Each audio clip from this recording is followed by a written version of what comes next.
Saudara Presiden Joko Widodo membuka kemungkinan untuk melakukan lagi perombakan kabinetnya. Kemungkinan perombakan kabinet merespons hasil survei Carta Politika yang menyebut 61,8% responden setuju perombakan kabinet. Jokowi tidak memastikan kapan perombakan kabinet akan dilakukan. Terakhir, Jokowi merombak kabinet pada bulan Juni lalu. Carta Politika menyebutkan mayoritas responden menyetujui adanya reshuffle. Apakah memungkinkan ada lagi reshuffle, Pak, di ujung jabatan? Mungkin. Kapan, Pak? Kapan, Pak, waktunya? Awal tahun? Ya, nanti. Siap, terima kasih, Pak Presiden. Politisi PDI Perjuangan Deddy Sitorus mendukung sinyal reshuffle kabinet Jokowi.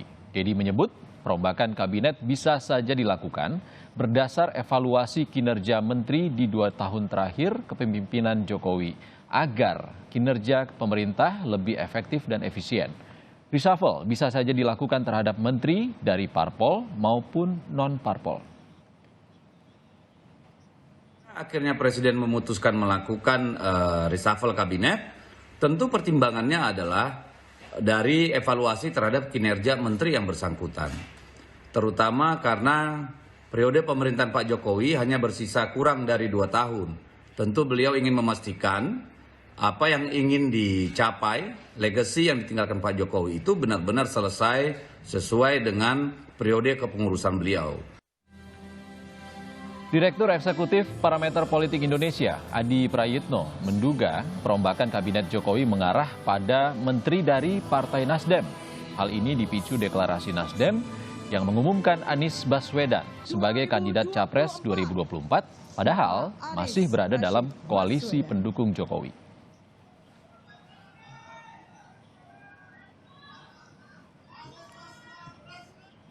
Saudara Presiden Joko Widodo membuka kemungkinan perombakan kabinet di sisa 2 tahun masa jabatannya. Siapa yang akan digeser? Kami akan bahas bersama Adi Prayitno, Direktur Eksekutif Parameter Politik Indonesia, dan Hermawi Taslim, Wakil Sekjen Partai Nasdem dan politisi PDIP Deddy Sitorus. Selamat sore, Bang Deddy, Mas Adi, Pak Hermawi. Selamat sore semua. Sore.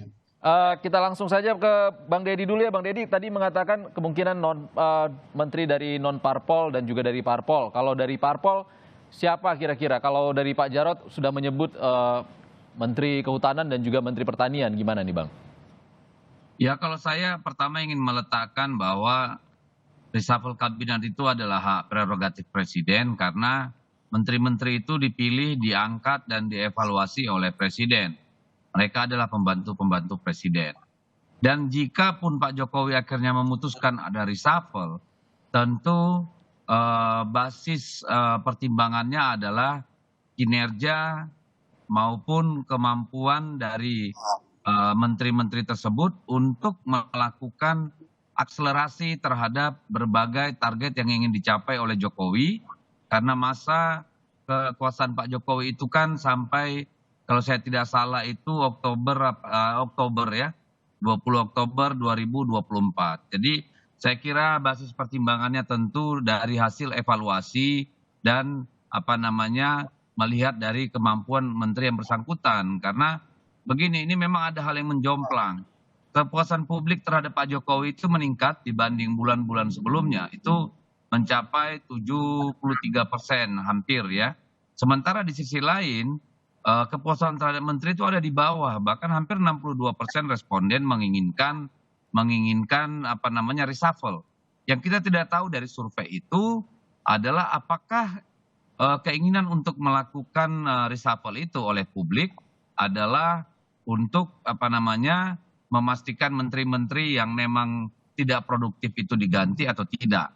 Tetapi saya tidak terlalu yakin bahwa kalaupun terjadi reshuffle itu adalah karena alasan-alasan pertimbangan politik atau kontestasi pilpres. Oke. Ya. Jadi saya percaya itu akan murni dari evaluasi terhadap kinerja dari menteri-menteri. Bang Deddy, kalau dari Ketua DPP-nya bilang mention gitu 2 menteri tadi dari Partai Nasdem, ini apakah dari PDI Perjuangannya sendiri yang merekomendasikan kepada Presiden bagaimana? Saya kira PDI Perjuangan tidak akan merekomendasikan pergantian kabinet ya. Karena kita tahu bahwa itu adalah hak prerogatif presiden. Dan kami tahu presiden selalu mengawasi, mengevaluasi dari waktu ke waktu semua pencapaian dari para menteri-menteri itu. Jadi saya kira itu akan menjadi pertimbangan Pak Jokowi sendiri. Yang mungkin terjadi adalah Pak Jokowi kemudian bertanya kepada partai-partai koalisi yang mendukung beliau. Oke, Bang Deddy, kita ke Mas Adi dulu. Mas Adi, kalau Anda melihatnya ini apakah benar murni sebagai evaluasi kinerja menteri atau apakah ada sikap terhadap partai yang sekiranya mulai menyeberang dari koalisi pemerintah? Saya ingin komentar dua hal. Pertama, soal reshuffle kabinet itu tentu saja tidak bisa didasarkan atas survei yang belakangan ini dipublish ya, bahwa persoalan tingkat kinerja menteri misalnya tidak maksimal 62% dibandingkan sebelumnya, tentu bukan menjadi parameter untuk dijadikan alasan melahirkan reshuffle ya. Karena reshuffle itu kan the one and only hanya bisa dilakukan oleh seorang presiden. Karena kalau ukurannya reshuffle, saya kira mestinya jabatan presiden 3 periode di stop, tidak perlu ada wacana itu, penundaan pemilu juga di stop, juga survei-survei mengungkap ada kecenderungan bahwa publik tidak setuju. Oleh karena itu, untuk ada reshuffle tentu karena ada alasan-alasan subjektivitas yang dilakukan oleh presiden. Itu yang pertama. Yang kedua, kalau kita membaca konteks saat ini, memang rasa-rasanya isu reshuffle ini kan berhembus mengarah kepada apa yang dilakukan oleh Nasdem, melakukan deklarasi terhadap Anies Baswedan. Maju Pilpres 2024 yang akan datang. Jokowi itu tidak pernah bicara reshuffle secara terbuka. Tapi ketika Anies dideklarasikan, ini kali kedua kalinya Jokowi bicara tentang kemungkinan reshuffle. Dan pada saat yang bersamaan, ketika Nasdem mengusulkan Anies maju Pilpres, ada dua elit PDIP, baik secara langsung ataupun tidak langsung, memention sejumlah menteri yang dimiliki oleh Nasdem. Beberapa waktu yang lalu kita ingat ketika Pak Hasto bilang biru lepas dari koalisi. Itu kan mengomentari karena Nasdem mengusung Anies. Beberapa waktu lalu kita Pak Jarod jelas memention kader PDIP, Pak Jarod ini kemudian menyebut misalnya dua kader Nasdem yang saat ini jadi menteri untuk layak untuk dievaluasi. Artinya itu bisa jadi kode dari Presiden Jokowi kepada Nasdem. Isu reshuffle kan terkesan ujuk-ujuk ini. Sebelum-sebelumnya kan tidak dilakukan reshuffle. Apalagi kan baru 7 bulan Jokowi itu melakukan reshuffle sekaligus akomodasi politik terhadap PAN. Biasanya ada rentang waktu yang cukup lama hingga terjadi reshuffle. Sebelumnya kan lebih dari setahun. Sebelumnya hampir 2 tahun juga tidak ada reshuffle. Kalau bicara tentang evaluasi kinerja, saya kira bukan hanya Menteri Nasdem yang layak untuk dievaluasi. Bahwa terjadi krisis pangan, ya.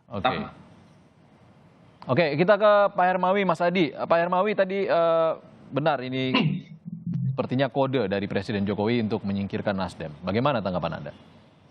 Jadi Pak Jokowi itu kan merespon pertanyaan. Kalau kita ikuti pemberitaan, ini bukan yang pertama kali. Setiap ditanya reshuffle, Bapak Presiden selalu bilang mungkin. Tetapi saya setuju dengan Deddy tadi, reshuffle itu kan basisnya kinerja. Nasdem sejak awal menempatkan kader-kadernya di kabinet itu kan atas permintaan. Dan kita tanpa syarat. Dan kita pernah mengalami. Nasdem pernah mengalami di reshuffle, dan bagi kita sih oke-oke aja. Dan saya juga tidak begitu yakin sinyalemen Adi bahwa ini sinyal dari presiden. Presiden kita tidak akan seperti itu. Bahwa ini komentar dari seorang politisi senior, Mas Jarod. Dan itu kan pandangan pribadi. Pernyataan-pernyataan seperti ini kan bukan pertama kali. Beberapa bulan yang lalu Hasto kan sudah berulang-ulang menyanyikan lagu yang sama. Tetapi poin saya adalah bahwa kami akan terus bekerja di dalam pemerintahan ini sebagai bagian dari pemerintahan. Terus bekerja. Kalau soal reshuffle atau tidak reshuffle itu sepenuhnya kewenangan presiden. Silakan Bapak Presiden mengevaluasi. Oke, tapi Pak Hermawi kan ini momennya dekat dengan kemungkinan ataupun naiknya isu reshuffle ini dengan deklarasi Anies Baswedan dari Partai Nasdem. Oh, deklarasi Anies Baswedan sudah bulan Maret, sudah 2 bulan. Dan sejak itu kan banyak hal-hal yang seperti ini yang diungkapkan oleh kawan-kawan pengamat dan partai lain. Dan tidak ada masalah buat kita. Ini kan soal pilihan. Yang jelas sampai sekarang kami tetap bersama Pak Jokowi. Kontrak kita, komitmen kita sampai 2024. Oke, Pak Kemudian Hermawi. sebentar, saya belum selesai. Silakan. Jadi apa yang berkembang ini kan bagian dari upaya-upaya pembentukan opini is oke saja, tapi presiden kita percaya presiden kita tidak bisa diintervensi oleh siapapun di Republik ini. Beliau yang pangkatnya paling tinggi di Republik ini. Jadi ya kita lihat saja. Yang jelas kalau berbasis kinerja, kalau penilaiannya berbasis kinerja, kami optimis. Karena menteri-menteri kami itu selain dievaluasi oleh pemerintahan, kami juga punya raportnya sendiri. Kami punya mekanisme untuk mengevaluasi mereka, dan secara rutin kita juga menulis laporan tentang kinerja mereka. Jadi kalau basisnya kinerja itu kan kewenangan presiden. Tapi kalau basisnya politik, saya kok tidak yakin ya. Kok tidak Oke. yakin. Baik, Pak Hermawi, kita ke Bang Deddy. Bang Deddy, betul kalau dari PDIP memandangnya seperti itu? Ya, saya kira pada seperti fundamentalnya kan tadi ya. Yang pertama bahwa itu adalah kewenangan penuh presiden. Dan presiden pasti membutuhkan di masa waktu yang semakin pendek ini, dengan begitu masih banyaknya PR-PR yang tertunda dan berbagai hingar-bingar tentang kontestasi politik 2024. Saya kira tentu presiden akan melakukan penelaan yang mendalam ya. Jadi bukan karena survei ya. Tapi saya kira Pak Jokowi bukan kali ini aja bicara tentang reshuffle. Kalau ini memang ya beliau di doorstop oleh wartawan gitu. Tapi pernah juga Pak Jokowi ya ketika kita pandemi itu langsung bicara dia sendiri tuh yang pertama bicara akan melakukan reshuffle. Nah ini kan juga bagian dari Pak Jokowi mendorong menterinya untuk bekerja lebih keras pada waktu itu. Nah, jadi kita belum bisa memastikan, tapi kita bisa melihat kebiasaan Pak Jokowi bahwa beliau mengganti bongkar pasang kabinet itu tentu acuannya adalah kinerja yang baik, dan tentu satu lagi karena ini mendekati pemilu tentu soliditas daripada kabinet dalam mengeksekusi seluruh target-target yang ditetapkan menjelang berakhirnya periode pemerintahan Pak Jokowi. Oke, Bang Deddy, kita ke Mas Adi. Mas Adi, kalau dari Nasdem kan membentuk koalisi perubahan, artinya ke depan mungkin ada yang berubah ataupun perubahan yang benar-benar diubah dari Partai Nasdem dan artinya sudah siap keluar dari koalisi pemerintah. Tapi jangan dijawab dulu, kita akan kembali usai jeda.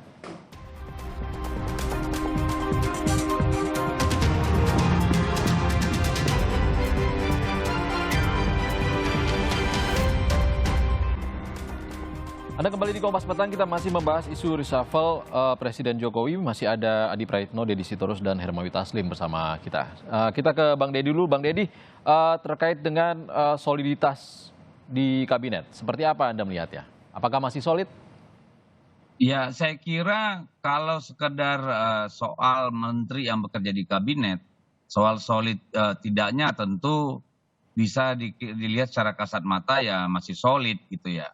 Tapi soliditas dalam arti satu visi bersama untuk tidak saja pada saat pemerintahan sekarang, tetapi kontinuitas daripada visi jangka panjang yang dibangun bersama sejak 2014, tentu sekarang mempunyai tantangan. Ya, itu ada resiko-resiko di sana. Dan oleh karena itulah saya meyakini bahwa tadi saya sudah bilang yang pertama tentu basisnya adalah evaluasi kinerja. Yang kedua tentu efektivitas dari masing-masing menteri. Dan yang ketiga tentu akan dipertimbangkan soliditas daripada pemerintahan. Tetapi apapun itu saya melihat bahwa Pak Jokowi belum secara serius memikirkan hal itu. Dan tapi kalaupun itu akan dilakukan, saya kira tiga hal tadi tentu akan menjadi pertimbangan dari beliau. Saya kira begitu, Mas. Continuity ataupun visi yang berkelanjutan tadi itu artinya ada tantangan di sana, artinya tidak ada visi yang berkelanjutan, Anda lihat? Ya, saya kira ada resiko-resiko ya, ada potensi-potensi gitu ya.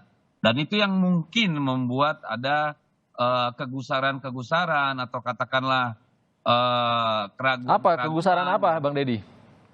Ya, soal kontinuitas tadi gitu loh. Saya kira ya Mas sudah ngerti lah apa yang saya maksud. Karena kan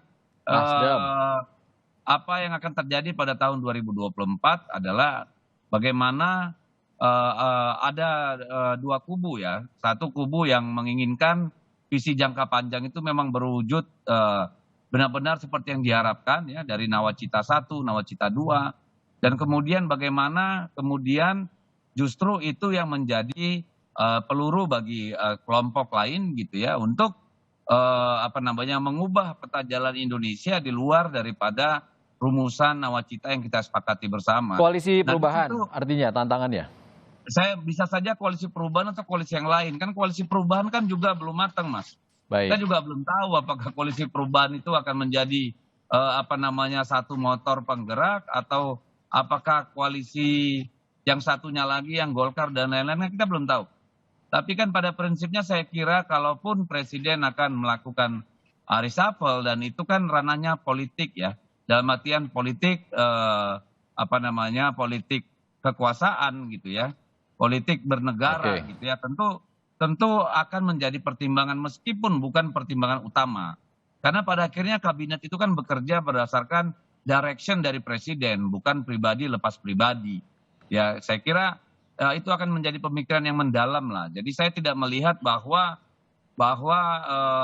dinamika di dalam soal pencapresan menjadi hal yang begitu determinan sehingga memerlukan terjadinya apa yang dinamakan reshuffle gitu. Oke, Bang Deddy, kita ke Mas Adi. Mas Adi, kalau Anda mendengar tadi, membacanya seperti apa? Continuity, visi yang berkelanjutan tadi, dan tantangannya itu seperti apa? Ya, saya mencoba menerjemahkan yang disampaikan oleh Pak Deddy Sitorus ya. Ini menurut saya cukup sederhana. Ketika ada poros koalisi perubahan yang digagas oleh Nasdem, kemungkinan bergabung PKS dan Demokrat, tentu yang dimaksud dengan continuity program itu wajar kalau dianggap was-was. Karena koalisi perubahan itu kan mengasumsikan dia adalah opposite, dia adalah antitesa dari apa yang sudah dilakukan oleh Jokowi. Mungkin Nasdem tidak mau secara konfrontatif, Anies juga tidak mau diposisikan konfrontatif berhadapan-hadapan dengan Jokowi. Tapi kalau kita melihat basis konstituennya PKS, elit-elit PKS, elit-elit Demokrat, basis konstituennya Demokrat adalah mereka yang menganggap bahwa nawacita Jokowi, nawacita 1 dan 2 itu adalah proyek gagal yang harus digantikan. Itu yang sebenarnya sepertinya dikhawatirkan betul, was-was betul bahwa poros koalisi pemerintah saat ini yang di dalamnya salah satunya PDIP khawatir kalau di 2024 pemenangnya adalah poros perubahan, maka semua legasi yang dilakukan oleh Jokowi itu akan berantakan, babak belur. Itu yang disebut dengan peta jalan Indonesia akan berubah. Biasanya ke kiri, dia akan ke kanan karena ganti rezim. Kan begitu sebenarnya.